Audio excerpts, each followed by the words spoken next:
السلام عليكم ورحمة الله وبركاته. بسم الله الحمد لله والصلاة والسلام على رسول الله وعلى آله وصحبه ومن والاه. ربي اشرح لي صدري ويسر لي أمري واحلل عقدة من لساني يفقهوا قولي. Mes frères et sœurs, notre thème aujourd'hui avec l'aide d'Allah Azza wa Jal est la musique. Aujourd'hui, on trouve la musique partout. On est obligé de l'entendre dans tous les lieux. Chez nous, chez les voisins, au travail, dans les centres commerciaux, dans les taxiphones, dans les gares, dans les marchés, dans les rues. On voit des gens dans leur voiture, ils mettent le son à fond.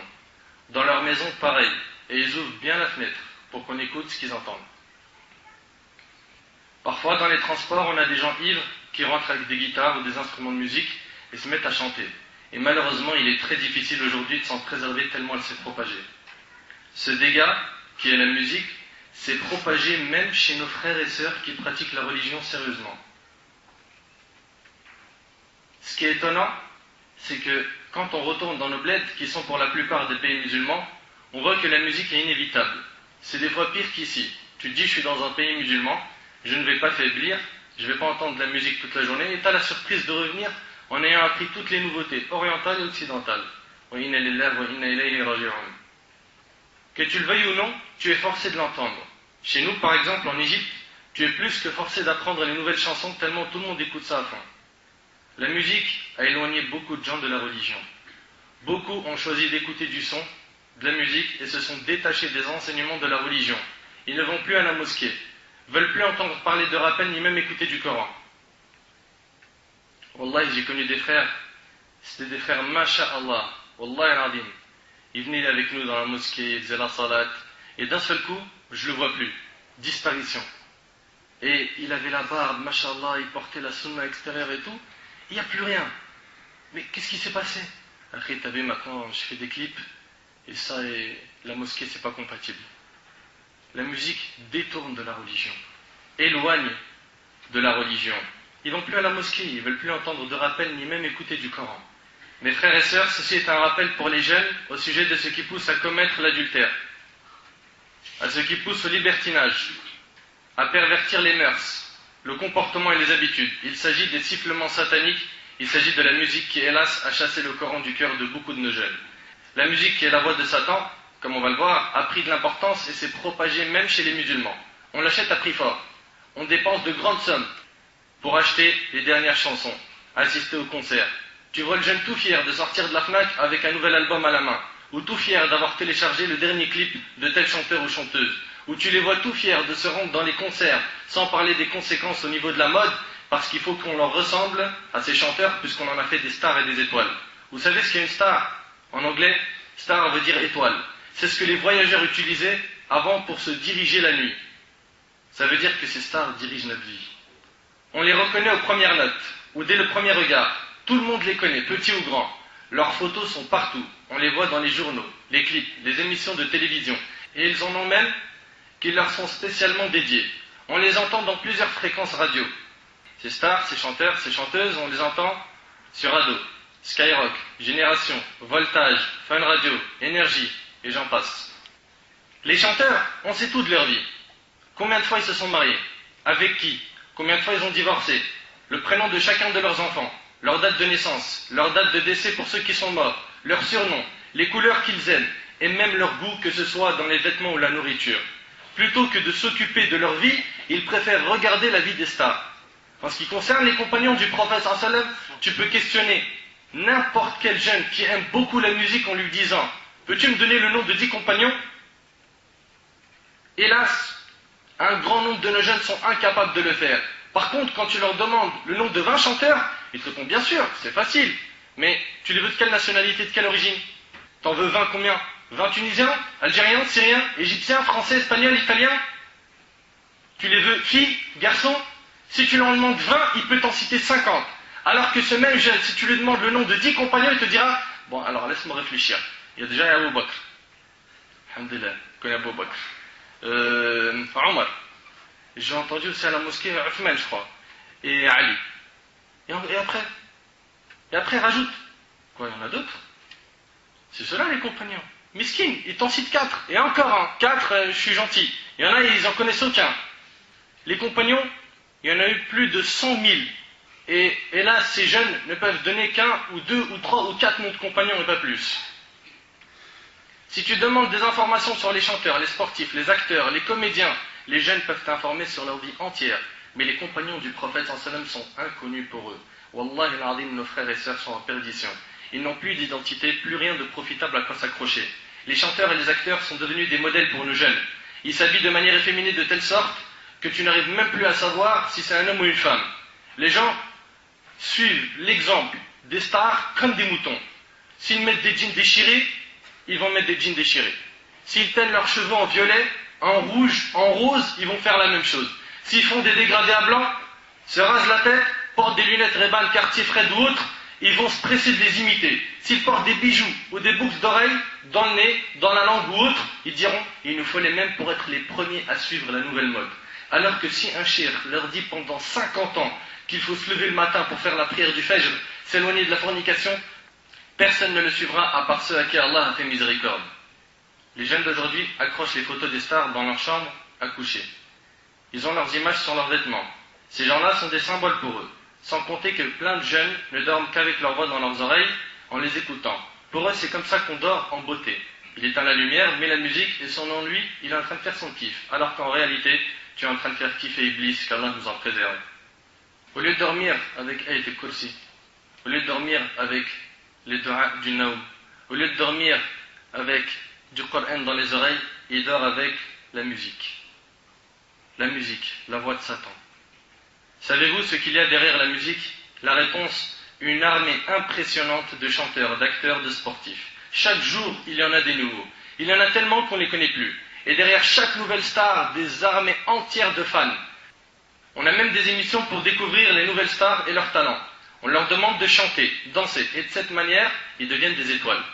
Chante, danse, ça a été devenu une star. Il reste un mois, comme Love Story, Starak et des trucs comme ça là. Un mois, je sais pas où, 2-3 mois, avec des filles mélangées, des garçons. Et après, ça y est, c'est devenu une star. Qu'est-ce que tu as fait pour être une star? Ah, je suis resté dans cet appart, la durée qu'ils m'ont demandé. Et après, quand tu vois à la télé, tu vois à la télé après celui qui présente cette star-là et qui est devenu son directeur, il dit elle est vraie, elle est sincère, elle est pure quoi. C'est ça les qualités que tu es en train de sortir? C'est quoi ces qualités bidons? On en fait des étoiles et des stars pour rien. Et qu'est-ce qu'on a gagné de tout ça? Rien, excepté une génération perdue, sans repère et qui ne sait rien de son passé. Savez-vous quelles sont les causes de l'attachement de nos jeunes à la musique et aux chanteurs? Premièrement, la faiblesse de la foi. Le croyant sait que la musique va le mener à l'adultère, qu'elle a le même effet que l'alcool. Elle fait disparaître la raison. Elle appelle aux mauvaises habitudes. Il sait qu'elle va repousser la religion, l'empêcher d'écouter le Coran, dans lequel il n'y a pas de vulgarité, de péché, d'insulte. Le croyant prend son plaisir en écoutant le Coran ou les hadiths du prophète alayhi salatu wassalam ou en priant. Un parmi les pieux prédécesseurs a dit « Le bas monde n'aurait eu aucun goût sans le rappel d'Allah. » Wallahi, c'est vrai.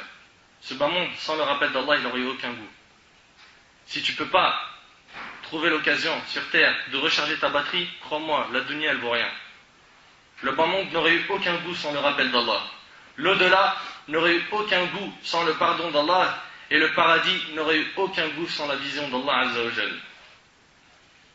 C'est la foi qui garantit que tu t'éloignes de la musique, car elle est l'enclume qui écrasera les outils de Satan avec lesquels il te détourne de la parole d'Allah. Deuxième cause de l'attachement de nos jeunes à la musique, les médias. Les médias sont la deuxième cause de l'attachement de nos jeunes à la musique. C'est les médias qui leur ont donné le surnom de stars. C'est eux qui leur organisent des fêtes durant leur vie et des hommages après leur mort. Ils leur ont donné de l'importance, de l'honneur.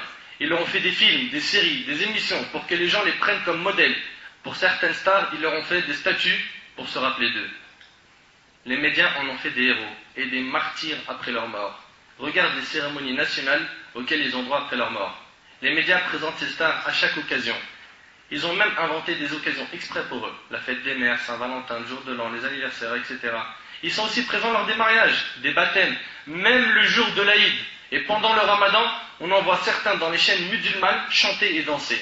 La Palestine souffre, et nous, qu'est-ce qu'on fait? On écoute des chansons. On croit que c'est ça qui va libérer la Palestine et qu'Allah Azza wa Jal nous guide. Les médias nous disent Franchement, celle-là, c'est la cerise sur le gâteau. Les médias nous disent même que les stars ont des messages à nous transmettre sur des sujets graves et importants, des fois même sur des questions religieuses. Les stars, ils ont des messages religieux à nous transmettre. Une fois, une chanteuse, dans un pays musulman, a été questionnée sur la danse orientale. On lui a dit, la danse orientale, là, c'est halal ou haram? Elle lui a dit, attention, tu parles bien de la danse orientale, hein, pas occidentale. Occidentale, c'est haram. Orientale, c'est quelque chose d'autre. Vous rigolez, hein? Wallah al-azim, il passe à la télé, normal, hein? Il dit ça et le présentateur, c'est un gros singe. Ah d'accord, il écoute, il est convaincu. Elle a dit la danse orientale. Ben, écoute bien. Sachant que le travail est une adoration. Regarde un petit peu comment elle voit les choses. Sachant que le travail est une adoration. Parce que selon elle, hein, le prophète sallam aurait dit al-amal ibada. Le prophète sallam aurait dit le travail est une adoration. Et ça, c'est pas un hadith. On l'entend partout. Ce n'est pas un hadith. Celui qui dit le prophète sallam a dit ça, il a menti sur le prophète sallam. Le prophète sallam n'a pas dit al-amal ibada. Bien que l'islam encourage le musulman à travailler. Mais c'est pas un hadith. Le travail est une adoration. Tu vois même aujourd'hui les gens, pourquoi tu pries pas le vendredi? Je travaille. Al-amal ibada. Le travail qui t'éloigne des obligations, c'est un travail pour Iblis. C'est une adoration pour Shaitan. Donc elle lui a dit, le travail c'est une adoration. Elle ajouta que la danse était un travail reconnu. Donc par conséquent, puisque c'est un travail, et que le travail est une adoration, alors la danse est une adoration. T'imagines un petit peu? C'est-à-dire que pour elle, tous ceux qui vont en boîte de nuit, là, ils font des qiyam layl. Ah oui, ils dansent, ils adorent Allah, c'est une adoration pour elle. La hawla wa la quwwata illa billah. Une autre fois, on demanda à une chanteuse dans un pays musulman, combien de fois tu t'es marié? Elle a dit, moi, attention, moi je me marie, je fais pas de trucs zigzag. Jusqu'à maintenant, je me suis marié 8 fois, j'ai fait 8 mariages blancs. Un mariage blanc, il n'y a pas de tuteur, donc c'est du zina, c'est de la fornication. Donc elle dit, moi je me suis marié 8 fois. Et combien de fois tu as été répudié? 8 fois. Donc catastrophe. T'as aucun conseil à prendre, t'as des conseils à lui donner, une femme comme celle-là. Après, quand tu lui as posé ces questions-là, le présentateur il a dit, quel conseil as-tu à donner aux jeunes filles musulmanes? Aujourd'hui, nos conseils, on les prend des chanteuses, des stars. Wala hawla wala quwwata illa billahi al-ali al-azim. À cause des médias, les jeunes rêvent de devenir des chanteurs, des acteurs ou des footballeurs. Stop, rien de plus. Tu lui dis, ça te dit pas d'être un talib ilm? C'est quoi un talib ilm? Tu veux pas devenir un imam, un savant? Ça veut dire quoi, imam savant? Mais qu'est-ce que tu me racontes, toi? Il y en a déjà un à la mosquée. Il comprend rien, miskin. Le jeune, il sait une seule chose, c'est je veux chanter. Je veux apparaître à la télé. Je veux être une étoile. Troisième cause qui a plongé les jeunes dans la musique, c'est les fatwas destructrices. Parmi les choses qui ont fait plonger les jeunes dans la musique, on a les fatwas catastrophiques de certains savants ou certains pseudo-savants. Puisque certains savants ont dit que celle qui contient des paroles licites est permise et celle qui contient des paroles illicites est interdite, alors les jeunes ils se mettent à écouter du son. Désolé, mais ça c'est pas une fatwa. Ça, c'est pas une fatwa. Il y a des gens dans notre communauté qui hélas font des fatwas selon leur passion. Mes frères et sœurs, ces paroles de savants ne sont pas à prendre en compte, quelle que soit leur notoriété, leur niveau d'études ou les diplômes qu'ils ont obtenus. La religion a ses sources qui sont le Coran et la Sunna. Toute personne qui les contredira verra sa parole rejetée. Mes frères et sœurs, chaque savant a ses erreurs. Ça, faut qu'on se mette d'accord. Chaque savant a ses erreurs. Il n'y a pour les musulmans sunnites aucune personne infaillible à part le prophète alayhi salatu wassalam. Après lui, tout le monde a ses défauts et ses erreurs. Donc, chaque savant, qu'il soit Cheikh l'Islam ibn Taymiyyah, le grand imam Malik, l'imam Shafi'i, l'imam Abu Hanifa, l'imam Ahmed, l'imam Ibn al-Qayyim, Ibn Kathir, al-Zahabi, al-Nawawi, chaque savant de l'islam a ses erreurs. Alors, si cette chose est évidente, je la rappelle quand même, pour vous dire que l'on ne peut pas suivre un savant aveuglement sans avoir des preuves à l'appui et des arguments forts. On n'a pas le droit de suivre un savant aveuglement. Ou de dire, puisqu'un tel l'a dit, c'est la vérité. Non, c'est pas comme ça que ça fonctionne. C'est quelles sont ces preuves? Est-ce qu'ils sont conformes avec le Coran et la Sunna? Si oui, on accepte. Non, on rejette. On rejettera de tout le monde, sauf le prophète alayhi salatu wassalam. Et ça, c'est bien la parole de l'imam Malik qu'il a dit en montrant la tombe du prophète. Il a dit, Kullu yuqad minhu wa yurad. On prendra de tout le monde et on rejettera de tout le monde, sauf celui qui est enterré ici. et il a montré la tombe du prophète sallam. Et l'imam Shafi'i rahmallah disait, si ma parole contredit le Coran et la Sunna, jetez-la contre le mur. Ça c'est les vrais savants. Ça c'est les vrais savants. Pas quelqu'un qui dit, suis-moi aveuglement, c'est moi qui ai la vérité. Ne suis aucune personne à part moi. Cela, c'est justement des égarés. Ça n'a jamais existé qu'un parmi nos plus prédécesseurs, un vrai, disent, c'est moi et personne d'autre qu'il faut suivre. En tout cas, les 4 écoles n'étaient pas comme ça. Bien sûr que la religion est facilitée, mais la facilité, c'est celle qui a la lumière des textes religieux, celle qui a été permise par le Coran et la Sunna et pas de notre tête. Et ouvrez bien vos oreilles, ouvrez bien vos oreilles. Il n'existe aucune preuve qui dit que la musique est permise. Et on va voir ça ensemble, bien en détail. Certains, pour dire que la musique est permise, disent, attends, t'as oublié que le prophète sallam, quand il arrive à Médine, les gens lui ont chanté Tala al-Badr alayna. Tu n'as pas lu la vie du prophète sallam? D'autres vont te dire, mais t'as oublié que le prophète sallam, pendant qu'il est en train de creuser le Khandaq, il a lui-même chanté et il a dit Allahumma inna al-aisha aishul akhira faghfir al-ansar wal muhajira. T'as oublié tout ça? T'as oublié qu'un compagnon, il a dit Wallahi lawla Allah mahtadayna. Tous ces chants, t'en fais quoi? Comment tu peux dire que c'est interdit? Cela dit que puisque les gens ont chanté, Tala al-Badr, et que le prophète sallam a chanté lui aussi, c'est que cette chose est autorisée sans aucun problème. Et on va répondre à tout ça, Inch'Allah. Mais avant tout, sachez que l'imam Ibn al-Jawzi rahimahullah a dit les mouftis et les savants sont comme des médecins. Les mouftis et les savants sont comme des médecins. Avant de prescrire une ordonnance, ils doivent prendre en compte la situation du patient, son âge, ses anciennes maladies, etc. etc. Le savant et le moufti, pareil, avant de faire une fatwa, ils doivent voir un petit peu le contexte. Qu'est-ce qu'ils écoutent? Vous êtes en train de comparer Tala al-Badr à ce qu'on entend aujourd'hui? La musique dont on parle nous, c'est Tala al-Badr? Allahumma inna al-aisha aisha al-akhira? Ou plutôt ce qui est exposé aujourd'hui à notre communauté dans les chaînes de télé, les radios, les cassettes, les CD, le net, les clips? Notre question aujourd'hui porte sur ce que les jeunes écoutent et non pas Tala al-Badr alayna. On parle des chanteurs d'aujourd'hui qui viennent faire des clips avec 10 femmes derrière lui qui ont oublié de s'habiller, qui s'exhibent à fond. Ça c'est permis en islam? Par quel dalil? La musique d'aujourd'hui, vous voulez me dire qu'elle ressemble à celle du prophète sallam? Les paroles qui excitent les jeunes, qui parlent de sexe, des fois de violence, on y emploie des mots vulgaires, tout cela vous le comparez à Tala al-Badr alayna. Mais c'est de la folie, c'est un qiyas fasid, un raisonnement par analogie complètement faux, fait par une personne complètement malade. Ces fatwas sont destructrices pour notre communauté, il faut s'en éloigner et s'attacher aux preuves et non pas aux personnes. Mais hélas, il y en a, sous prétexte que la religion est facilitée, il va chercher tous les avis faciles des savants pour les mettre en pratique, même si ces derniers contredisent la religion. Les anciens savants disaient à ce sujet, celui qui suit ces avis marginaux des ulama, celui qui va suivre chez chaque savant les avis qui sont faciles et surtout qui contredisent la religion, eh bien, les anciens disaient, celui-là, il regroupe chez lui toutes sortes de mal qui existent sur terre. Il va chez lui, il prend l'autorisation du débat, l'usure. Chez lui, l'autorisation de la musique. Chez lui, l'autorisation du mariage sans tuteur. Chez lui, l'autorisation de ça. Chez lui, l'autorisation de ça. Chez lui, à la fin, c'est plus une religion. À la fin, tu ressembles à une pourriture. À la fin, tu as regroupé toutes sortes de mal qui existent sur terre. Parce que chaque savant a des erreurs et des choses qui sont marginales dans ses avis. Alors quand toi tu les prends, tu deviens quelqu'un de marginal islamiquement dans ce que tu penses. Quatrième cause qui a fait plonger la communauté dans la musique, la mauvaise compagnie. Parmi les choses qui ont fait plonger notre communauté dans la musique, on a la mauvaise compagnie. Ils sont la cause de beaucoup de dégâts. Des fois, t'en as un qui va mal. Son pote lui dit, j'ai un truc pour toi, c'est de la bombe.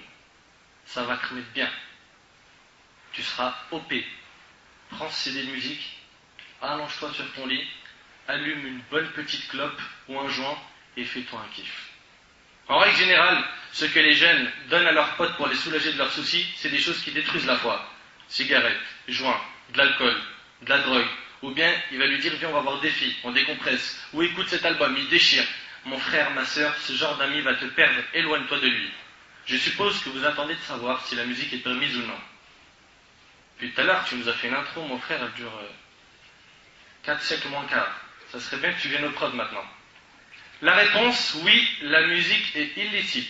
Vous voulez connaître les preuves que c'est interdit? Certains dans cette assemblée ou parmi ceux qui vont nous écouter à travers l'enregistrement s'étonneront peut-être de ce qu'ils vont entendre. Et c'est sans doute la première fois qu'ils découvrent ces preuves. Sachez que la musique d'aujourd'hui est interdite par le Coran. Ah bon, c'est dans le Coran? Bien sûr, on va le voir. Par la sunna du prophète sallam. Le consensus des 4 imams et c'est aussi l'opinion des prédécesseurs. Tu trouves que c'est trop difficile d'arrêter la musique? Écoute bien ce que je vais te citer du Coran et de la sunna, tu verras que c'est pas si dur que cela. On commence par les preuves du Coran. Première preuve. Allah tabaraka wa ta'ala dit dans Surat Luqman, Surat 31, verset 6, وَمِنَ النَّاسِ مَنْ يَشْتَرِي لَهْوَ الْحَدِيثِ لِيُضِلَّ عَنْ سَبِيلِ اللَّهِ بِغَيْرِ عِلْمٍ وَيَتَّخِذَهَا هُزُوًا أُولَٰئِكَ لَهُمْ عَذَابٌ مُهِينٌ. Et parmi les hommes, il y en a qui, dénués de science, achètent de plaisants discours pour égarer hors du chemin d'Allah et pour le prendre en raillerie. Ceux-là subiront un châtiment avilissant. Achètent de plaisants discours. Allah ici il dit, et parmi les hommes, il y en a qui, dénués de science, achètent de plaisants discours pour égarer hors du chemin d'Allah. Les plaisants discours ici, c'est la musique. Les plaisants discours ici, dans Surat Luqman, Surat 31, verset 6, c'est la musique. Et on va voir tout de suite les détails de tout ça. Achètent de plaisants discours. Avec tout l'argent qu'ils dépensent pour acheter des albums et pour se rendre au concert, sans compter ce qu'ils dépensent pour ressembler aux stars, suivre leur dernière mode, on a de quoi nourrir un bon paquet de pauvres. Subhanallah, les gens sont arrivés à un point où il est obligatoire de mettre de la musique pour ramener la joie. Si tu ne mets pas la musique, il n'y a plus de joie, il n'y a plus de farha. Dans toutes les occasions, les mariages, les baptêmes, et les gens n'hésitent pas à mettre le prix pour qu'il y ait de la musique dans les occasions, au point où on n'imagine pas un mariage sans musique. T'es sérieux là? Tu veux que ma fille elle se marie qu'il n'y ait pas de musique? Non, t'es fou. Wallah al-Azim, si les compagnons du prophète alayhi salatu wassalam étaient parmi nous, et vous voyez ce qu'on écoute aujourd'hui, ils nous auraient blâmés, voire même ils nous auraient frappés avec leurs sandales. Ici dans ce verset, achète de plaisants discours, il est désigné les chants. Cet avis n'est pas le mien. Et dans tout le verset, vous n'allez rien entendre qui vient de ma tête. La religion, elle a ses sources. Comme l'imam Malik a dit. La religion, c'est Allah, il a dit, le prophète Hassam, il a dit, et moi, je ne connais rien. Ici, les plaisants discours, c'est les chants. Cet avis n'est pas le mien, mais celui des compagnons. Des compagnons, au pluriel. C'est l'avis de Abdullah ibn Mas'ud, radiyallahu anhu, qui à lui seul est une université de science. Abdullah ibn Mas'ud a même juré à 3 reprises par celui dont il n'y a pas de divinité en dehors de lui, par celui dont il n'y a pas de divinité en dehors de lui, par celui dont il n'y a pas de divinité en dehors de lui, il s'agit des chants. Il jure 3 fois que ce verset concerne les chants. Vous imaginez un compagnon mentir? Il jure et il ment? Ça existe ça? Bien sûr que non. L'interdiction du chant est aussi l'opinion d'Abdullah ibn Abbas, qui lui aussi était l'un des plus grands compagnons qui maîtrisait la science du Coran. C'est aussi l'opinion d'Abdullah ibn Umar, ibn al-Khattab, radiyallahu anhuma, l'opinion de Mujahid, l'opinion de Ikrima, l'opinion de Makhul, l'opinion d'Al-Hassan al-Basri, l'opinion de l'imam al-Bukhari. Donc on voit bien que c'est dans le Coran que la musique et les chants sont interdits. Il faut reconnaître qu'aujourd'hui beaucoup parlent en disant tel cheikh a dit que c'est licite, et tel cheikh a dit pareil. Mes frères et sœurs, il faut qu'on se mette d'accord face aux arguments religieux. Notre devoir est de retourner à la compréhension des compagnons. Ici, on a une liste de compagnons qui disent que ce verset concerne le chant. Comment se tourner vers la parole d'autrui après cela? Comment est-ce que tu peux dire, comment peux-tu oser dire, sur telle chaîne j'ai vu quelqu'un l'autoriser, alors que les compagnons qui ont pris la science de la bouche du prophète l'ont interdit? Comment? Et c'est pas terminé.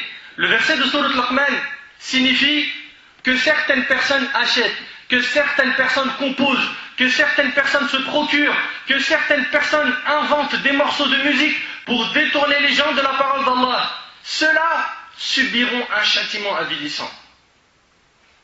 En effet, pour détourner du Coran, il n'y a pas plus efficace que la musique. Les gens sont plus facilement attirés par la musique que par n'importe quelle autre chose. D'ailleurs, combien de croyants ont perdu la foi? Combien de croyants ont perdu le plaisir d'écouter du Coran après avoir écouté de la musique, la parole du diable?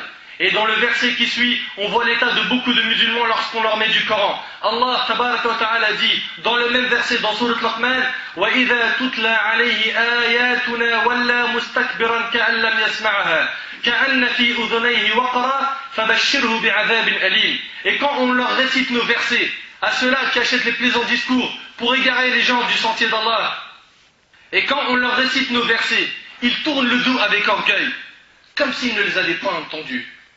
Tu lui mets du Coran, il se détourne, il bouge ses oreilles, il se lève, il part, il fait Zama, il a un coup de fil, il disparaît de la salle.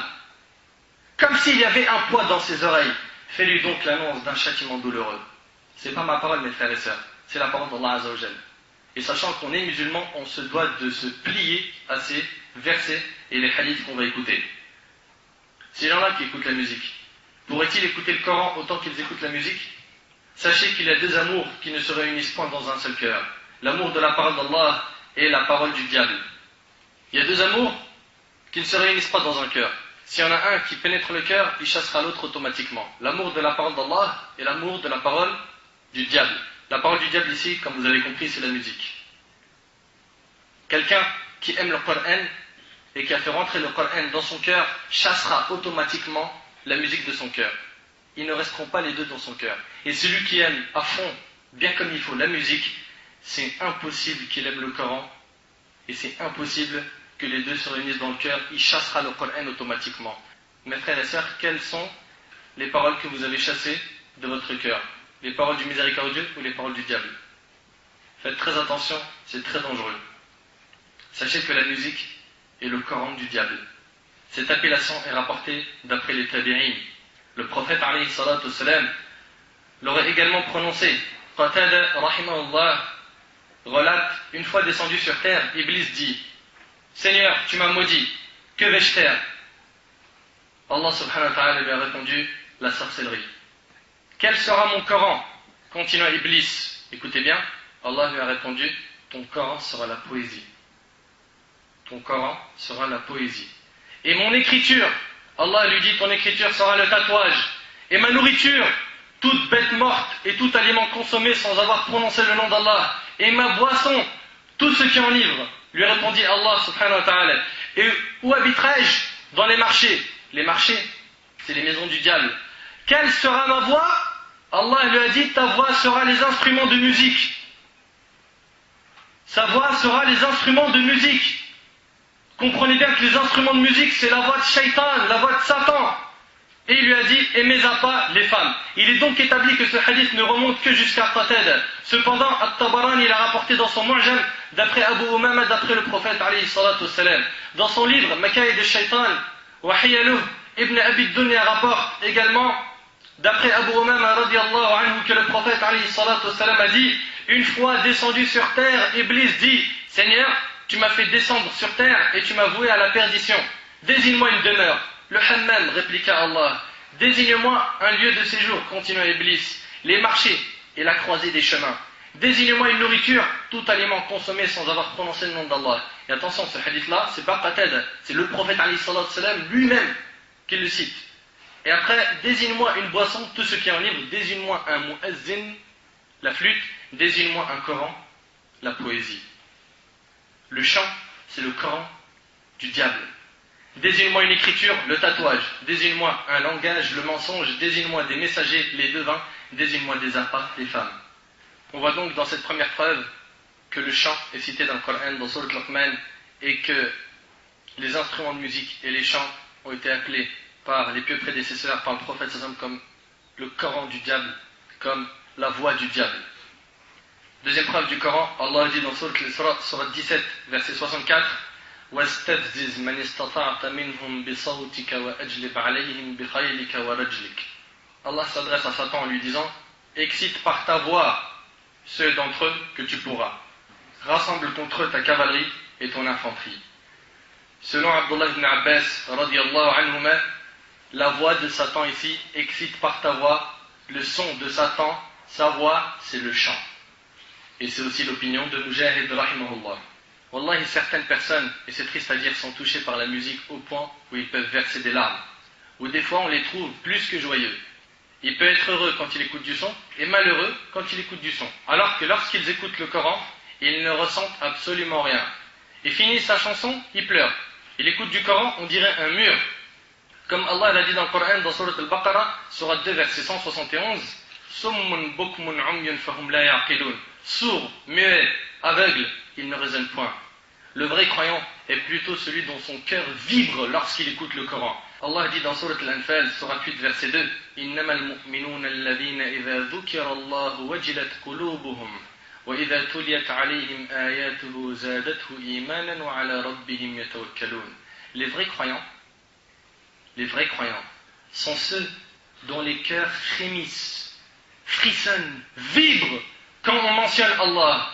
Et quand ces versets leur sont récités, cela fait augmenter leur foi. Ça, c'est les vrais croyants. Les vrais croyants, leur cœur, ils ne vibrent pas pour la musique, ils vibrent pour les paroles d'Allah.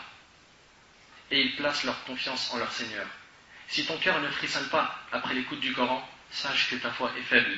Et Abdullah ibn Mas'ud radiyallahu anhu a dit, si tu veux connaître l'état de ton cœur, analyse-le dans 3 moments. Lorsque tu écoutes du Coran, est-ce que ton cœur y revit? Est-ce que tu prends plaisir à écouter du Coran? Ou pour toi c'est un poids? C'est quelque chose de lourd? Lorsque tu écoutes du Coran, dans les assemblées d'évocation, comme là maintenant, est-ce que dans ces assemblées, ta foi, elle prend un coup, elle se sent bien? Ou c'est le contraire? Et pour finir, dans les moments de solitude, si tu veux reconnaître l'état de ton cœur, dans le moment de solitude, tu es comment? Pieux ou loin d'Allah? Parce qu'en règle générale, en groupe, on ne fait pas de péché. Mais c'est quand on est isolé, quand les parents dorment, quand je suis tout seul dans ma chambre, quand j'ai le téléphone et que personne ne m'entend, quand je suis devant mon clavier et qu'il n'y a personne qui me surveille. Bien sûr, Allah te surveille, je parle des gens de ta famille. Comment est ton cœur à ce moment-là? Ibn Mas'ud radiyallahu anhu dit, si tu ne trouves pas ton cœur dans ces moments-là, sache que tu n'as pas de cœur. Il sous-entend ici le cœur relié à Allah. Ce qui est étonnant, c'est que les jeunes, ils aiment à fond la musique. Car pour eux, le rappeur ou le chanteur, ce qu'il dit dans ses chants, c'est la vérité. Tu lui dis, Akhi, pourquoi tu n'écoutes pas du Coran? Non, j'aime bien le Coran. Et après, d'un seul coup, il te met un morceau, il te lâche un refrain ou un petit morceau de musique, il te dit, franchement, c'est pas ça la vérité, t'as vu ce qu'il a dit? C'est la vérité ce qu'ils disent dans les chansons. Regardons ensemble, rapidos, ce que disent les chansons et comment elles font l'apologie du haram et dénigrent la religion. Les paroles qui arrivent là, c'est des jeunes qui me les ont recherchées sur internet, pour pas que vous vous dites, il est parti écouter du son. Et les frères qui ont fait la recherche, ils ont cherché que les textes sur Google. Ils ne sont pas partis eux-mêmes écouter de la musique. Il y en a un, je ne citerai pas de nom de chanteur, c'est pas utile. Il dit, gros numéro 10, avant qu'Iblis ne me choisisse. Avant qu'Iblis ne me choisisse. Prie pour que les rivières du Styx, l'enfer, se refroidissent. Quelle vérité il y a dans tout ça? L'autre il dit, arrête de nous casser les, je dirais rien, avec ta religion.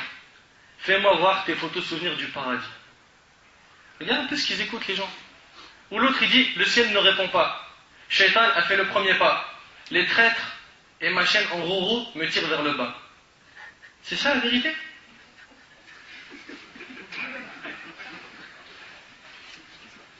C'est un truc de ouf. L'autre il dit, mon Dieu, si tu es là, fais-nous signe. Et lui carrément il vient te faire douter sur la croyance.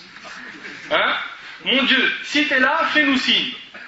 C'est le diable qui l'emporte au paradis. Chez lui, c'est le diable qui l'emporte au paradis.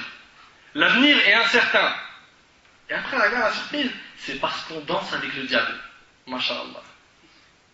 Un autre chanteur, lui, je me demande s'il a un vrai cerveau ou pas, il a dit que Dieu bénisse les voyous.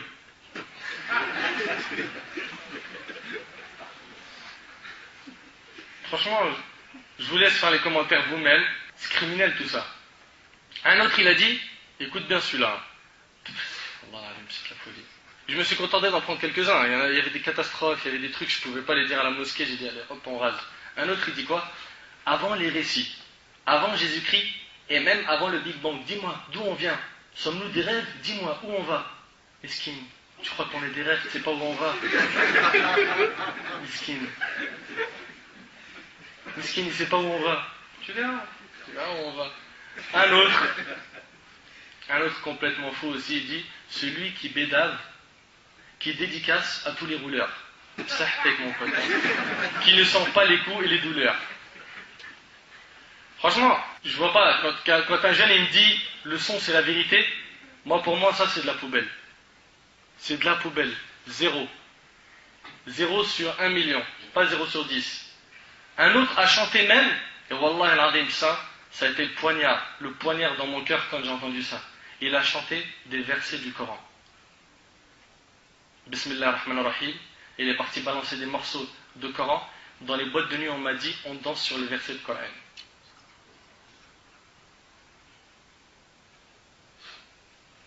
Danser sur le Coran. Inna lillahi wa inna ilayhi raji'un. Mes frères et sœurs, entre nous, ces paroles sont des paroles de vérité.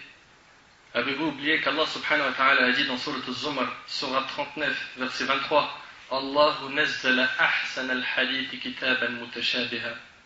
كتابا متشابها مثانية تقشعر منه جلود الذين يخشون ربهم ثم تلين جلودهم وقلوبهم إلى ذكر الله. Allah n'a-t-il pas dit, Allah a fait descendre le plus beau des récits. Ça me fait de la peine, wallah, d'entendre que des jeunes peuvent dire, lui dit la vérité, alors qu'Allah il dit, Allah a fait descendre le plus beau des récits. Un livre dont certains versets se ressemblent et se répètent. Les peaux de ceux qui redoutent leur Seigneur frissonnent à l'entendre, puis leur peau et leur cœur s'apaisent au rappel d'Allah. Comment tu peux apaiser ton cœur avec les paroles du diable, avec le Coran du diable, avec les instruments du diable? Comment tu peux dire mon cœur s'apaise avec la musique, alors que normalement c'est avec le Coran? Oui, mais je comprends pas le Coran. C'est normal, tu es encore dans la musique. Chasse la musique de ta vie. Chasse la musique de ton cœur. Retourne vers le Coran. La musique fait sur eux plus d'effet que l'alcool, à savoir, elle leur fait perdre la raison. La musique fait perdre la pudeur, il suffit de regarder les chanteuses d'aujourd'hui.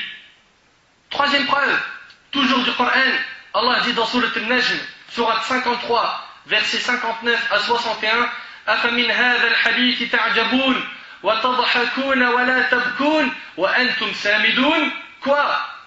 Vous étonnez-vous de ce discours, le Coran? Allah s'adresse aux polythéistes quand ils entendaient le Coran. On va voir après ce qu'il dit Ibn Abbas sur eux. Ils se détournaient du Coran. Allah il leur dit quoi? Vous étonnez-vous de ce discours, le Coran, et vous en riez et n'en pleurez point, absorbés que vous êtes par votre distraction. Et distraction ici en arabe c'est samidoun. Selon Ikrima as-Sumud, ce mot-là en arabe sont les chants, selon la langue de Himyar, qui est une des tribus du Yémen. Et d'après Ibn Abbas, radiyallahu anhuma, lorsqu'ils entendaient le Coran, les polythéistes, ils se levaient pour chanter afin d'écarter les gens de l'écoute du Coran. Et aujourd'hui on a les mêmes. On a les mêmes, mais c'est pas par les polythéistes qu'on voit ça, c'est par les musulmans. Dès que tu mets du Coran, il te met de la musique, il te l'éteint, il cherche à te l'éteindre de n'importe quelle manière. Quant aux preuves de la sunna, elles sont nombreuses. Le premier hadith est rapporté par l'imam al-Bukhari. Selon Abu Malik al-Ash'ari, radiyallahu anhu, le prophète alayhi salatu wassalam a dit, il y aura parmi ma communauté des gens qui considéreront comme licite la fornication. Est-ce que c'est licite? Non. La soie, ici c'est la soie pour l'homme, parce que pour les femmes c'est autorisé. L'alcool et les instruments de musique. Je répète le hadith, il y aura parmi ma communauté des gens qui considéreront comme licite la fornication, la soie, l'alcool et les instruments de musique. Rapporté par Al-Bukhari. Et comme on le sait tous, l'imam Al-Bukhari, tous ces hadiths dans son sahih sont authentiques. Et ça, c'est à l'unanimité des savants, sans divergence. Le livre le plus authentique après le Coran, c'est Sahih al-Bukhari. Après, il est suivi de Sahih Muslim. Les deux recueils authentiques.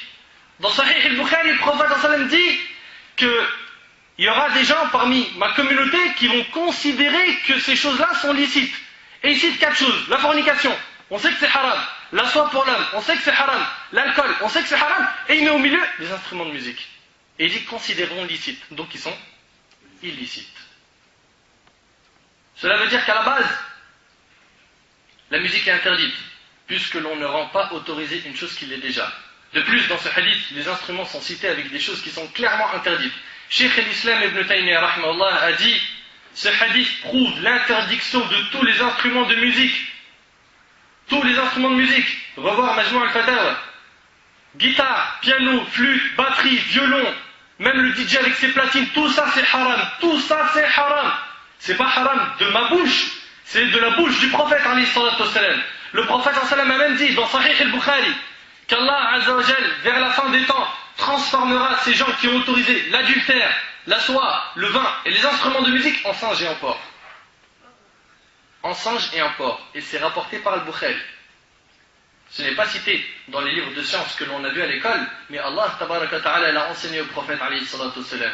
Comprenez que vers la fin des temps, les chanteurs, s'ils ne se repentent pas, ils seront transformés en singes et en porcs. Cela fait partie du monde de l'invisible et il est de notre devoir d'y croire. Quant au hadith d'Al-Ghazi ibn Rabi'a, il est rapporté par Ibn Abi Dunya. Le prophète alayhi salatu wassalam a dit: des gens seront transformés en singes et en porcs pendant qu'ils sont allongés sur leur divan. Pourquoi? Parce qu'ils buvaient de l'alcool, jouaient du luth et écoutaient des esclaves chanteuses. Ils écoutaient de la chanson. Après ces preuves, allez-vous continuer à dire: oui, mais un tel a dit ça, Ibn Hazm il l'a dit, tel savant contemporain l'a dit. Subhanallah, on vous a cité les paroles d'Allah, celles du prophète sallam, et vous continuez à négocier. Lors de la première génération des musulmans, les gens venaient dire à Ibn Abbas radiyallahu anhuma, qui, comme vous le savez, était un grand compagnon, un grand savant de notre communauté. Ils lui ont dit: est-ce qu'on a le droit ou pas de faire le hajj et la umrah en même temps, ce qu'on appelle hajj al-tamattu'? Ibn Abbas radiyallahu anhuma disait aux gens qu'on pouvait le faire, sachant que le prophète lui-même l'a fait. Certains, parmi les compagnons, ont dit à Ibn Abbas: oui, mais Abu Bakr, il faisait pas la même chose. Et Omar, il faisait pas la même chose. Il leur a dit: oui, mais le prophète sallam, quand il a fait son hajj, il a fait hajj et umrah. Ils ont dit: oui, mais Abu Bakr et Omar. Donc ils sont en train d'en fait négocier une fatwa par la parole d'Abu Bakr et Omar, qui étaient pourtant des grands compagnons. Et là, Ibn Abbas radiyallahu anhu s'est énervé et a dit: Allahu Akbar, je vous dis que le prophète sallam, Muhammad, a dit ceci et cela, et vous me dites que Omar et Abu Bakr ont dit ceci et cela. Vous vous opposez à la parole du prophète sallam par la parole de Omar et Abu Bakr. Je crains qu'Allah ne vous lance des pierres du ciel. Je crains qu'Allah ne vous lance des pierres du ciel. Pourquoi? Parce qu'ils ont utilisé la parole des deux meilleurs compagnons du prophète sallam et qu'ils ont rejeté la parole du prophète sallam. Aujourd'hui, on rejette la parole d'Allah et du prophète sallam pour n'importe quelle personne qui passe à la télé, pas pour Abu Bakr et Omar. Cinquième preuve, Imran ibn al-Husayn radiyallahu anhu rapporte que le prophète sallam a dit: il y aura dans ma communauté des pluies de pierres. Métamorphose et engloutissement. On demanda au messager d'Allah: quand cela aura-t-il lieu? Il répondit: lorsque les instruments de musique apparaîtront. Des pluies de pierres. C'est un châtiment qu'Allah subhanahu wa ta'ala va faire descendre quand les instruments de musique apparaîtront, que les chanteuses seront nombreuses et que les vins seront consommés. Rapporté par Tirmidhi et Ibn Abi Dunya. Sixième preuve, Abdullah ibn Amr ibn al-As radiyallahu anhu rapporte que le prophète sallam a dit: certes Allah a interdit le vin, les jeux de hasard, le tambour et la rubayra, sorte de boisson enivrante, et toute boisson enivrante est illicite. Rapporté par Abu Daoud et Al-Bayhaqi. Septième preuve, Nafi', le servant d'Ibn Omar. Ibn Omar, comme vous le savez tous, c'était le compagnon le plus attaché à la sunna du prophète sallam. Nafi', le servant d'Ibn Omar, rapporte qu'Ibn Omar a entendu le son de la cloche d'un berger. Nafi' et Ibn Omar, ils sont en train de marcher sur une route, et il y a un berger qui est en train de jouer avec une cloche. Et là, Ibn Omar, il a mis ses doigts dans ses oreilles, ses deux doigts. Il s'est bouché. Regardez ce qu'il faisait devant les instruments de musique. Il s'est bouché les oreilles, et même sa bête, il l'a détournée du chemin. Il l'a envoyé loin pour que même l'animal n'entende pas les instruments de musique. Subhanallah, en demandant après: oh Nafi', entendu quelque chose? Est-ce que tu entends encore du son? Il lui a dit oui. Il est resté alors dos aux oreilles. Puis, un moment, il a enlevé ses doigts, il lui a dit: est-ce que tu entends toujours quelque chose? Et Nafi' lui a dit non. Il ôta alors ses doigts et remit sa monture sur le chemin et dit: j'ai vu le messager d'Allah sallallahu alayhi wa sallam entendre la cloche d'un berger. Il fit alors de la sorte. Rapporté par Ahmed et Abu Daoud. Même l'animal, Ibn Omar l'a éloigné de l'instrument de musique. T'imagines un petit peu qu'aujourd'hui est inévitable dans les mariages. Une personne pourrait se dire: pourquoi Ibn Omar a-t-il mis ses doigts dans ses oreilles sans ordonner à un Nafi' de faire pareil? C'est-à-dire qu'il autorise le haram à lui, il lui dit: écoute, et moi j'écoute pas. Parce qu'en même temps, en exposant les preuves, on va essayer de répondre avec les paroles des savants sur ceux qui ont dit que la musique était autorisée. Alors eux, ils disent que cet argument n'est pas un argument. Sachant que Ibn Omar s'est bouché les oreilles et que Nafi', il n'a pas ordonné de se boucher, donc, je suis désolé, c'est pas un argument, c'est ce qu'ils disent. La réponse, elle est simple. C'est qu'en fait, le prophète lui-même n'a pas ordonné à Ibn Omar de se boucher les oreilles quand il a entendu le son de la cloche du berger. Pourquoi? Parce qu'il y a une différence entre écouter et entendre. As-sama' et al-istima'. Écouter et entendre, c'est pas la même chose. Mais comme Ibn Omar était l'un des compagnons les plus attachés à la sunna, il fit la même chose que le prophète sallallahu alayhi wa sallam. Je répète, si le prophète sallallahu alayhi wa sallam n'a pas dit à Ibn Omar de se boucher les oreilles, et si plus tard Ibn Omar n'a pas non plus dit à Nafi' de le faire, c'est parce qu'il ne faisait que passer. Et il n'écoutait pas, il entendait. Écouter, c'est quelqu'un qui va se concentrer, il écoute. Entendre, tu passes, tu as entendu quelqu'un dire un gros mot. Tu as entendu quelqu'un chanter. Tu as entendu de la musique. Tu n'es pas concentré. Tu n'as pas de péché pour ce que tu as entendu, tu as des péchés pour ce que tu écoutes. Vous comprenez bien ça, la nuance entre entendre et écouter? Ça va débloquer beaucoup de choses. Hein. Écouter et entendre. Écouter, entendre. Donc, Ibn Omar, il passait. Et ils ont entendu. Ils ne se sont pas arrêtés pour écouter. Ils ont entendu. Donc lui, Ibn Omar, il a fait ça malgré que ce n'était pas obligatoire. Là où c'est interdit, c'est d'écouter. Il s'est bouché les oreilles et il n'a pas ordonné à Nafi' de le faire, sachant que ce n'était pas obligatoire, c'était juste un passage. Mais sachant qu'il était attaché à la sunna du prophète sallallahu alayhi wa sallam, il a fait la même chose. C'est écouter qu'il faut éviter. Quand on n'a pas d'autre choix que celui de passer en un tel lieu, on n'est pas obligé de se boucher les oreilles. Exemple, un centre commercial, tu passes, tu as entendu. Ils mettent du son, tu entends.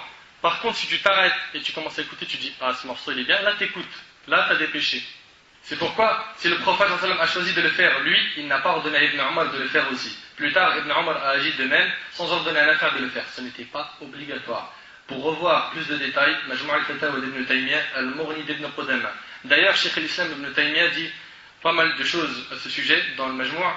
Il dit que la personne qui entend le Coran, sans lui prêter attention, n'est pas récompensée. Il est récompensé que quand il écoute. Beaucoup de gens, ils peuvent mettre du Coran dans la maison et disent toute la maison elle est récompensée. Non. Alhamdulillah, c'est une bonne chose, c'est un acte qui est louable. Mais la maison entière n'est pas récompensée. Celui qui est récompensé, c'est celui qui écoute. D'ailleurs, Allah il dit وَإِذَا قُرِئَ الْقُرْآنِ فَاسْتَمِعُوا. فَاسْتَمِعُوا, il n'a pas dit as-sama', il a dit al-istima'. Écoutez-le. Écoutez-le attentivement. En gardant le silence. Quand on écoute le Coran, c'est attentivement, on essaie de se concentrer. Même si tu as du mal à comprendre, mais au moins tu l'écoutes. C'est pas tu l'entends. J'espère que la nuance est bien comprise entre écouter et entendre. 8e preuve, et c'est la dernière, selon Ali, radiyallahu anhu, le prophète sallallahu alayhi wa sallam a dit lorsque ma communauté aura commis 15 choses, le malheur la touchera. 15 choses. Parmi elles, il a dit lorsque les vins seront consommés, lorsque la soie sera portée, lorsque l'on écoutera les chanteuses et qu'on utilisera les instruments de musique. Rapporté par le Tirmidhi. Maintenant, il est important de répondre à certaines ambiguïtés, certaines shubuhat de ceux qui autorisent la musique. Attention, c'est un petit peu technique, je vous demande un peu de concentration. Abu Moussa al-Ash'ari, une fois le prophète Samuel a dit لَقَدْ أُوتِيتَ مِزْمَارٍ مِنْ مَزَامِيرِ آلِ دَاوُد. Le hadith il est rapporté par Bukhari et Muslim. Certains sont apparus à la télé et ont dit voilà, le prophète Samuel a dit à Abu Moussa qui est un compagnon, tu as eu un mizmar comme la famille de Daoud. Et un mizmar c'est un instrument de musique. Donc comment vous pouvez l'interdire? Et c'est pour ça que c'est très important mes frères, quand on vous expose des versets ou des hadiths, de voir l'explication des versets et des hadiths. Vous savez ce que ça veut dire mizmar en arabe? Une voix mélodieuse. Une voix mélodieuse. Et lui, il l'a compris comme étant mizmar, zummara, un instrument de musique. Et en plus de ça, vous savez quand le prophète ensemble il a dit ça à Abu Moussa al-Ash'ari? Quand il venait de terminer une récitation de Coran. Subhanallah. Le hadith, il dit quoi? Le prophète sallam a dit à Abu Moussa al-Ash'ari, oh Abu Moussa, tu as reçu une voix mélodieuse de celle de la famille de Daoud. Et Daoud alayhi salam, il a reçu aussi une voix mélodieuse. Donc pourquoi parler de mizmar et détourner les textes et détourner leur sens? Haram. Wallah al-Azim, c'est honteux de voir un pseudo-savant ou un savant passer à la télé ne pas chercher le sharh de ce hadith. C'est une amana ça. C'est un dépôt qu'Allah nous a confié, d'éclairer les preuves aux gens qui vont nous écouter. Beaucoup de gens se basent sur la parole d'Ibn Hazm concernant le hadith des instruments de musique qui est dans Sahih al-Bukhari pour dire que Ibn Hazm il a eu raison, il a rendu ce hadith daïf, faible, alors qu'il est dans le Bukhari. Celui qui dit il y aura des gens dans ma communauté qui considéreront licite la fornication, la soie, la consommation de l'alcool et les instruments de musique. Ils disent que ce hadith il est daïf. Il est rapporté par le Bukhari. Oui, mais il est daïf. Comment il est daïf? Parce que le Bukhari il l'a rapporté ta'aliqan. Et un hadith mu'allaq dans le mustalah, dans la science du hadith, c'est un hadith dont sa chaîne de transmission n'est pas totalement citée. Et parmi les conditions de validité d'un hadith, c'est que la chaîne de transmission soit du début à la fin continue, qu'elle n'ait pas de coupure. Donc ils ont dit, Ibn Hazm, il a remis en question la validité de ce hadith parce que Bukhari, il n'a pas cité toute la chaîne de transmission de ce hadith, alors il est faible. Ceux qui ont remis en cause la validité de ce hadith ont fait erreur. Il s'agit notamment d'Ibn Hazm, qui l'a critiqué. Ibn Hazm, attention, c'était un grand savant. Un grand savant. Il a même dit qu'il allait faire la 5e école, après les 4 écoles qu'on connaît. Hein? C'était pas n'importe qui, c'est pas un rigolo, c'est pas un petit joueur. Pour venir dire à la fin du ders, oh mais Ibn Hazm c'est qui? Attention, attention, c'est une montagne de ilm. Il faut un adab les frères. Opinion complètement erronée, celle d'Ibn Hazm. Il a prétendu que la chaîne de transmetteurs du hadith présentait une discontinuité, parce que le Bukhari n'a pas établi de lien direct entre lui et le premier rapporteur. Plusieurs éléments permettent de réfuter cette erreur. 1. Le premier de la chaîne de transmission, c'est Hisham ibn Ammar. Le dernier, c'est Abu Malik al-Ash'ari. Et en fait, il y a un doute du rapporteur, c'est Abu Malik ou Abu Amir. Pour Hisham ibn Ammar, c'est un professeur de l'imam al-Bukhari. Donc, à partir du moment où c'est un de ses professeurs, c'est que ce hadith, il l'a entendu de lui. Il n'y a donc pas de différence entre dire Hisham a dit et d'après Hisham. Deuxièmement, en supposant qu'il n'ait pas entendu ce hadith de la bouche de Hisham, il n'empêche que s'il lui attribue explicitement ce hadith, c'est qu'à ses yeux, il est avéré qu'il l'a rapporté. Ce cas de figure arrive souvent lorsque les rapporteurs d'un hadith célèbre, d'après tel shir, sont nombreux. En effet, Bukhari est la personne la moins susceptible de faire du tadlis. Tadlis, dans le mustalah al-hadith, c'est une pratique consistant notamment à laisser entendre qu'on tient un hadith de tel shir alors que ce n'est pas le cas. C'est une sorte de tromperie. Et le Bukhari, il était loin de la tromperie dans ces hadiths qu'il a rapportés. Le Bukhari, il était loin de la tromperie dans les hadiths qu'il a rapportés. Troisièmement, Bukhari mentionne ce hadith en tant qu'argument dans son ouvrage nommé As-Sahih. Chose qu'il n'aurait jamais fait s'il ne considérait pas que ce hadith était sahih. C'était une de ses conditions avant d'écrire son livre, de n'y mettre que des hadiths authentiques. Dans Sahih al-Bukhari, il y a à peu près 7200 et quelques hadiths. En enlevant les hadiths répétitifs, on se retrouve avec 4000. Les 4000, ils ont été triés de 300 000 hadiths qu'il connaissait. Il a mis que les hadiths authentiques dans Sahih al-Bukhari. Quatrièmement, il a cité le hadith ta'liqan. Dans Sahih al-Bukhari, vous voyez, Rawahu al-Bukhari ta'liqan.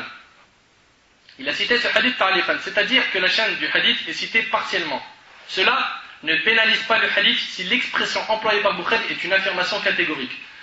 En effet, lorsque Bukhari est dubitatif au sujet d'un hadith ou que celui-ci ne répond pas à ses critères, il emploie des expressions comme le messager d'Allah aurait dit que. Je vous ai dit, cette partie elle est un petit peu technique, mais on est obligé de la traiter parce que beaucoup de gens vont jouer sur ce hadith pour vous dire non, ce hadith il n'est pas accepté. En revanche, si Bukhari écrit le messager d'Allah a dit, c'est qu'il affirme catégoriquement que ses propos sont ceux du prophète sallallahu alayhi wa sallam. Cinquièmement, parmi les critiques que Ibn Hazm a fait à ce hadith, à la fin de la chaîne de transmission, il est dit que le hadith est rapporté par un sahabi, Abu Amir ou Abu Malik al-Ash'ari. On ne sait pas. D'ailleurs, dans le hadith, dans le Bukhari, il y a écrit Abu Malik ou Abu Amir a dit que le prophète en a dit. Donc on ne sait pas c'est quel compagnon qui l'a cité. Ibn Hazm a dit, sachant qu'on ne sait pas c'est quel compagnon qui l'a cité, le hadith il est à rejeter. On doute. Mais comment on peut rejeter un hadith qu'un compagnon a cité? Peu importe que ce soit Abu Malik ou Abu Amir, ça reste un compagnon. Et les compagnons sont udoul, honorables. On ne vérifie pas au niveau du compagnon. Sixièmement, et ça c'est le point que je vais vous demander à vous de retenir, sachant que c'est le plus facile, même en fermant les yeux sur tout ce qu'on a dit, le hadith, si vous le refusez, de l'imam al-Bukhari, parce que la chaîne de transmission n'est pas complète, il a été rapporté par autrui de manière sahih, via une chaîne continue. Il a été rapporté par Abu Daoud avec une chaîne continue, dans le chapitre de la tenue vestimentaire. Il a été aussi rapporté par l'imam Ibn Majah, selon Abu Malik al-Ash'ari. Le prophète il a dit, des membres de ma communauté boiront de l'alcool en lui donnant un autre nom. La voix des chanteuses et les instruments musicaux qui les accompagnent les divertiront. Allah les ensevelira et transformera certains en singes et en porcs.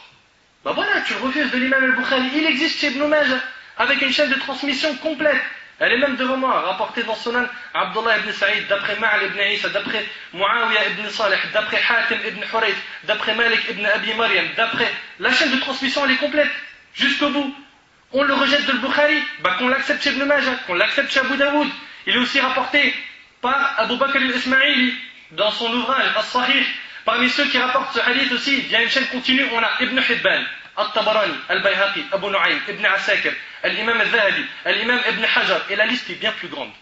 C'est impressionnant de voir qu'on a rejeté ce hadith de Bukhari et qu'on ne l'accepte pas de tous ces autres rapporteurs de hadith. C'est impressionnant. Et ce qui fait de la peine, c'est que Ibn Hazm a été élevé d'une manière exagérée de par cette fatwa. Mais les gens qui s'attachent à lui aveuglement à ce sujet, la musique, ne prennent rien d'autre de ses opinions à part celle-ci. Ibn Hazm est l'un des seuls à avoir rapporté le consensus des savants sur l'obligation de porter la barbe. Cette fatwa, les gens qui prennent son opinion pour la musique n'en parlent jamais. Jamais. Bien sûr, on prend de tout le monde et on rejette de tout le monde, mais sur le sujet de la barbe, il s'agit d'un consensus. Et pour le hadith de Bukhari, certains ont dit qu'il n'était pas explicite. C'est-à-dire quoi, il n'est pas explicite? C'est-à-dire que les instruments de musique, c'est pas interdit. Comment ça? Le hadith, pour eux, ne prouve pas qu'il est interdit. Comment ça? Explique-moi. Mais non, en fait, le hadith qui prouve, ça c'est les gens qui l'autorisent, hein, ils disent, le hadith dit en fait qu'il y a des gens qui vont venir, leur état sera le suivant. Ils vont commettre la fornication, boire de l'alcool, porter des vêtements de soie et utiliser des instruments de musique. Mais ça ne veut pas dire que les instruments c'est haram. Mais pourquoi le prophète il a dit considérons licite, et il cite les 4 choses? Subhanallah, il faut méditer sur les textes. Aïcha radhiyallahu anha rapporte, et ça c'est aussi une de leurs preuves. Le prophète sallallahu alayhi wa sallam entra auprès de moi, alors qu'il y avait chez moi 2 jeunes filles, parmi les Ansar. Dans une version, 2 chanteuses. Elles chantaient une chanson que s'étaient livrées les Ansar le jour de la bataille de Bu'ath. Mais elles n'étaient pas chanteuses. Alors, le prophète sallallahu alayhi wa sallam se coucha sur le lit et tourna son visage. Ensuite, Abu Bakr entra, pendant que 2 filles étaient en train de chanter chez le prophète sallallahu alayhi wa sallam. Et le hadith est rapporté par le Bukhari, il est authentique. Ça, c'est un de leurs arguments pour dire que la musique est autorisée. Ils disent que voilà, le prophète sallallahu alayhi wa sallam il a tourné son visage. Ensuite, Abu Bakr entra et il les gronda. Et il dit, le pipeau, et dans une version, la flûte du diable dans la demeure du messager d'Allah, à 2 reprises. Il a dit la flûte du diable dans la demeure du messager d'Allah. Alors le prophète sallallahu alayhi wa sallam se tourna vers lui. Dans une version, le prophète sallallahu alayhi wa sallam découvrit son visage et dit, laisse-les, ô Abu Bakr, car à chaque peuple sa fête et c'est notre fête. C'était un jour de Eid. Alors qu'ils ne faisaient plus attention, je leur fis signe de sortir. Aïcha radhiyallahu anha, après, elle les a fait sortir. Donc ils disent, voilà, il y a des filles qui ont chanté chez le prophète sallallahu alayhi wa sallam. Comment tu peux dire que la chanson, elle est interdite? Très bien. Ibn al-Qayyim rahimahullah répond à cela dans Irathatul Lahfan. Il dit, rahimahullah, que le prophète sallallahu alayhi wa sallam n'a fait aucune reproche à Abu Bakr pour avoir appelé la chanson la flûte du diable.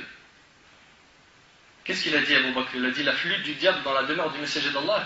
Il n'a pas dit non, ne dis pas la flûte du diable. Il a juste dit c'est un jour de fête, laisse-les chanter. Et dans les jours de fête, les filles ont le droit de chanter entre elles. On va voir en détail.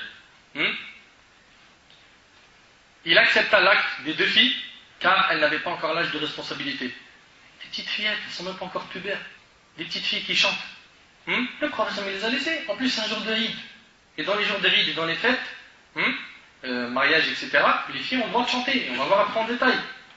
Elles n'avaient pas l'âge de la responsabilité et chantaient une chanson que les Bédouins avaient chantée le jour de la bataille de Bu'ath, parlant de courage et de guerre. Une chanson qui parle de jihad. Pas une chanson qui parle d'aujourd'hui de... Voilà, j'ai pas envie de dire. C'était d'ailleurs le jour de fête. Abu Bakr a qualifié ce chant de flûte du diable et le prophète sallallahu alayhi wa sallam ne lui a pas reproché cette appellation. Parmi leurs ambiguïtés aussi, et ça c'est la cerise sur le gâteau, c'est le hadith de Hanzala radhiyallahu anhu qui est dans Sahih Muslim. Ils disent quoi? Que le prophète sallallahu alayhi wa sallam a dit sa'a wa sa'a. Le prophète sallallahu alayhi wa sallam a dit à Hanzala radhiyallahu anhu 1 heure pour les choses de ce bas monde, 1 heure pour les choses de l'au-delà. Donc voilà, on a le droit à 1 heure pour les choses de ce bas monde. Mais est-ce que ce hadith dit 1 heure pour le haram, 1 heure pour le halal? Est-ce que le hadith dit ça? Le hadith il dit 1 heure pour les choses de ce bas monde. Ça veut dire les choses de ce bas monde qui sont dans le cadre licite. Tu as le droit au divertissement, mais licite.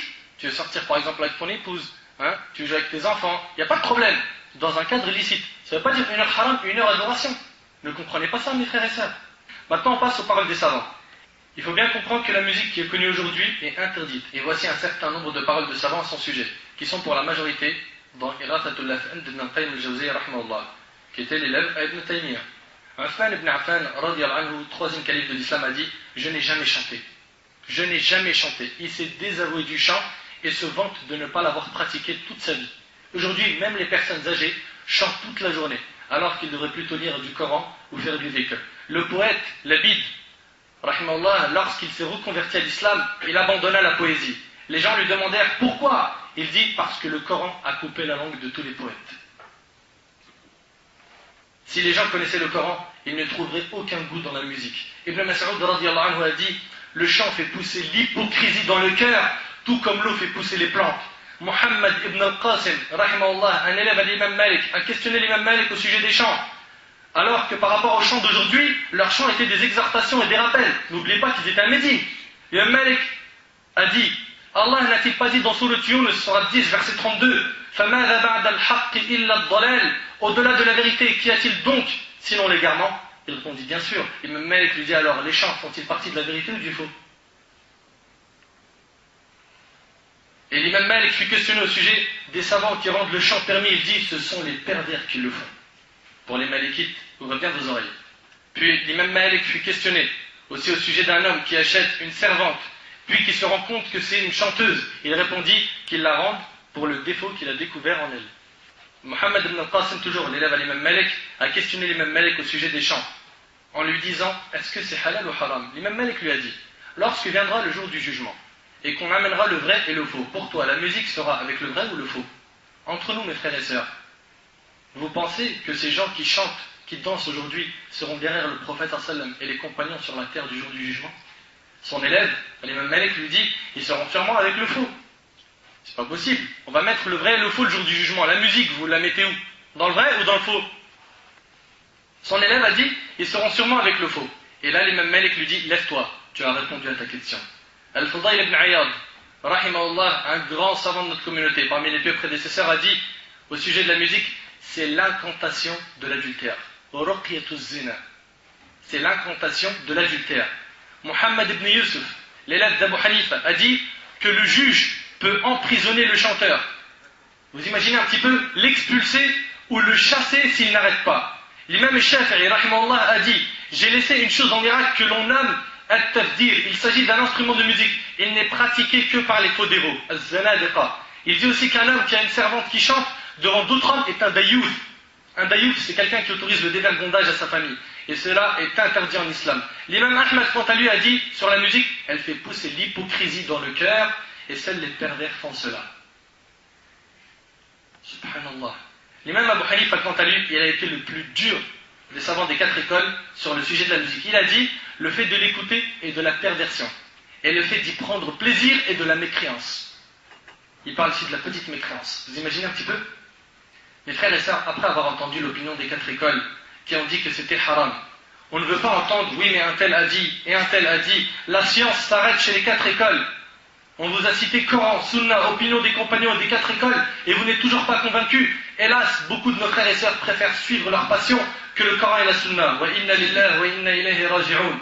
Ibn al-Walid, rahimahullah, un parmi les pieux prédécesseurs, a dit, méfiez-vous des chants, car ils anéantissent la pudeur, font augmenter les passions, remplacent l'alcool, font aux gens le même effet que l'alcool fait à celui qui le boit, et combien de femmes chastes sont-elles devenues des prostituées à cause des chants?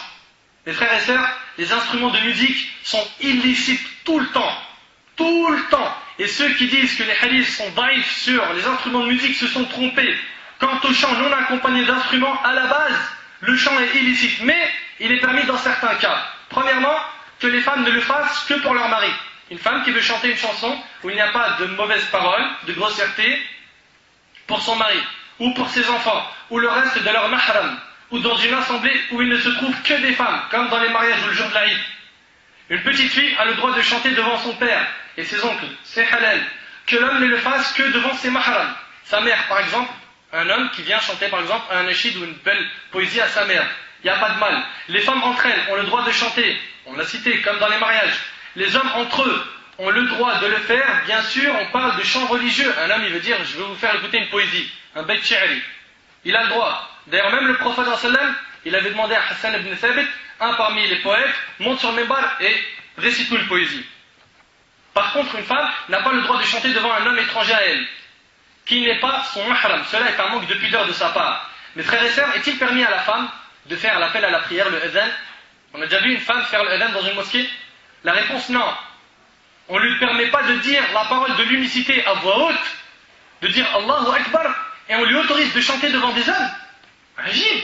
Il faut retenir qu'une femme a le droit de parler devant un homme étranger, mais avec certaines conditions. Un, qu'elle fasse attention à ses propos, pas de mots doux. Pas de mots doux. Allah a dit وَقُلْنَا قَوْلًا مَعْرُوفًا, et tenez un langage décent, pudique, discret. Et deuxièmement, qu'elle ne s'exprime pas de manière complaisante. Allah a dit فَلَا تَخْضَعْنَ بِالْقَوْلِ فَيَطْمَعَ الَّذِي فِي قَلْبِهِ مَرَضٌ. Ne soyez pas trop complaisante, pas trop amicale, ne te dévalorise pas. Ne soyez pas trop complaisante dans votre langage, afin que celui dont le cœur est malade, l'hypocrite, ne vous convoite pas. Entre nous, les chansons des femmes, respectent-elles aujourd'hui ces deux conditions? Si un imam pendant la prière fait une erreur dans la salat, le réflexe des hommes est de dire quoi? Subhanallah. La femme, on lui demande de faire quoi? Subhanallah. Même dans la mosquée, la femme, elle n'a pas le droit de dire Subhanallah, pour pas qu'on entende sa voix et que ça fasse une fitna. Elle n'a pas le droit au adhan, elle n'a pas le droit de dire Subhanallah derrière l'imam, et elle a le droit de chanter pour vous. Est-ce que vous trouvez cela logique? La femme se doit d'être discrète. Deuxièmement, il faut aussi que le type de propos qui sont cités dans le chant soit sain. Comme ce qui se faisait à l'époque du prophète, etc. Pas ce qu'on entend aujourd'hui comme catastrophe. Des paroles qui appellent le shirk, à la perversité, on l'a cité. Il est recommandé de chanter dans les mariages. Aïcha radhiyallahu anha rapporte: nous avions une servante orpheline parmi les Ansar. Nous la donnâmes en mariage à un homme parmi les Ansar. J'étais de ceux qui la donnèrent à son époux. Le prophète sallam dit: oh Aïcha, les Ansar sont des gens courtois. Qu'as-tu dit? Ce que tu as chanté à Aïcha? Elle répondit: nous avons invoqué la bénédiction. Et là le prophète sallam a dit: si seulement vous avez dit Ataynakum fahayyuna nuhayyikum. Nous sommes venus à vous, saluez-nous, nous vous saluerons. Donc il lui a demandé de chanter. Et ça c'est dans les mariages. Il y a aussi les chants de guerre qui sont permis pour encourager les troupes. Le fait qu'Abou Bakr ait reproché aux jeunes filles de chanter le jour de l'Aïd, on a cité le hadith tout à l'heure, montre bien qu'à la base le chant est interdit, sinon il ne l'aurait pas reproché à des fillettes de 4 ou 5 ans. Et le jour de l'Aïd, c'est permis aussi d'entendre des chants par des petites fillettes entre elles avec des femmes, etc. Troisièmement, que les chants ne soient pas accompagnés d'instruments de musique, excepté le douf. Le douf, il est permis. Et on va voir quand et pour qui. C'est un sujet de divergence. Et wallahu a'lam, l'avis le plus juste, c'est que le douf est autorisé pour les hommes et les femmes, les enfants, pendant les mariages et les fêtes. Les détails arrivent. Le douf est autorisé pour les hommes et les femmes, selon l'imam Malik, selon l'imam Al-Shafi'i et selon l'imam Ahmed. Quant à l'imam Abu Hanifa, il dit que c'est makruh. Il considère ça comme makruh. La preuve que c'est autorisé pour les hommes et les femmes, c'est que les hadiths sont généraux et il n'y a aucune spécificité faite aux femmes. Selon Muhammad ibn Hatib, radiyallahu anhu, le prophète sallallahu alayhi wa sallam a dit: ceux qui distinguent l'union licite d'une union illicite, c'est le tambour et les chants. Il n'y a pas écrit pour les hommes, pour les femmes. C'est un hadith qui parle en général. Donc à partir du moment où il est général, il s'adresse aux hommes et aux femmes. Certains vont dire: oui, mais on n'a pas de dalil qu'un parmi les salafs, parmi les hommes, a joué du douf. Et ceux qui autorisent justement le douf disent: l'absence de preuve n'est pas une preuve. Adamu dalil laysa bidalil. Pour l'imam Shafi'i, le douf est autorisé tout le temps. Tout le temps. Pour l'imam Malik, seulement dans les mariages. Et en dehors du mariage, c'est haram. Pour l'imam Ahmed, le douf est permis que dans les grandes occasions. Mariage, fête, naissance d'un nouveau-né, etc. Certains vont tout simplement dire: mon frère, mais Ibn Hazm, il a autorisé les instruments de musique. Mes frères et sœurs, il faut savoir que beaucoup de savants anciens et contemporains ont attesté du fait que malgré l'intelligence et les fortes capacités intellectuelles d'Ibn Hazm, qu'il n'avait pas une grande connaissance des rapporteurs de hadith. Parmi ceux qui ont tenu ces propos, il y a Ibn Abd al-Hadi, rahimahullah, un grand élève à Sheikh al-Islam ibn Taymiyyah, et pour les contemporains, à Sheikh al-Albani, rahimahullah. Mon frère, ma sœur, on vous a cité Coran, Sunna, avis de compagnons des 4 écoles, et vous persistez à dire: oui mais Ibn Hazm, oui mais tel savant, oui mais tel imam, oui mais à la télé, oui mais mon oncle, oui mais ma tante. Si tel est ton cas, sache que ton cœur est plein de passion et qu'il est malade. Cependant, on ne peut pas dénigrer Ibn Hazm ou ceux qui ont pris son avis à cause de leurs avis sur ce sujet. Il faut avoir un adab. Un savant peut se tromper. Nous, notre comportement, c'est de dire qu'Allah lui pardonne cette erreur. Et pas: ne prends rien de lui. Comme c'est le cas aujourd'hui. Dès qu'une personne fait une erreur, on met une croix complètement sur lui. Si on fait ça, avec les savants, wallahi, on va prendre la science d'aucune personne. Il faut apprendre à respecter les savants, même s'ils se sont trompés. Pour terminer, je finis par un conseil que j'adresse aux chanteurs, à ceux qui vendent de la musique et à ceux qui l'écoutent. pour celui qui chante, ô toi qui chantes et qui as une belle voix, ô toi mon frère qui enregistre des morceaux, des albums, sort des mixtapes, ô toi ma sœur qui fait les refrains de chansons de rap ou d'R&B, ô vous les chanteurs qui font du rap soi-disant islamique, vous qui mélangez les paroles d'Allah et les paroles de Shaitan pour faire un mix explosivement haram, savez-vous combien de personnes avez-vous égaré et éloignées du Coran à cause de vos chansons? Ô vous qui chantez, à cause de vous, il y a eu des filles qui se sont suicidées, qui se sont éloignées d'Allah et qui vivent sans but. Repentez-vous, revenez à Allah, craignez Allah et sachez que votre argent est haram et illicite. Et le prophète sallallahu alayhi wa sallam a dit, toute chair qui s'est nourrie de l'illicite, c'est l'enfer qui lui convient le mieux. Certains parmi les chanteurs sont devenus des idoles, des divinités qu'on adore en dehors d'Allah. Ô toi qui chantes, que cherches-tu? Que l'on dise de toi que tu es une star ou que l'on continue à dire de toi que tu es une star? Ta belle voix, qui te l'a donnée? C'est Allah qui t'a donné cette belle voix. Est-ce de cette manière que tu remercies Allah? N'as-tu pas peur qu'Allah t'éprouve en t'enlevant cette belle voix par une maladie? Allah t'a donné cette langue afin que tu le loues, l'invoques, lise son livre, ordonne le bien et interdit le mal. Ne l'utilise pas pour égarer les gens. Ils ont fait de toi une star et tu les as égarés en leur faisant écouter des choses interdites. Et des fois c'est pire puisque les paroles des chansons incitent aux choses qu'Allah a interdites. Tu as été trompé par ton succès mon frère et ma sœur. Et malheureusement tu as instauré une mauvaise voie aux gens et tu récolteras leurs péchés ainsi que ceux de tous ceux qui les auront suivis. Ce péché te sera compté même après ta mort. Ta mort ne stoppera pas le péché de la chanson. Un chanteur qui est mort par exemple il y a 50 ans, aujourd'hui celui qui l'écoute prend des péchés et fait augmenter les péchés du chanteur jusqu'au jour du jugement. Jabir ibn Abdullah radiyallahu anhu rapporte que le prophète sallallahu alayhi wa sallam a dit, celui qui instaure une mauvaise voie dans l'islam que les gens appliqueront après lui, il lui sera écrit le même fardeau que ceux qui l'auront appliqué sans que leur fardeau ne soit diminué, rapporté par Muslim.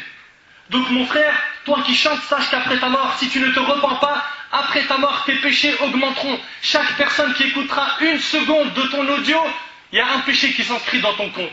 Et ça après ta mort. Imagine-toi le jour du jugement, tu vas venir avec combien de montagnes de péchés? Es-tu prêt à supporter cela?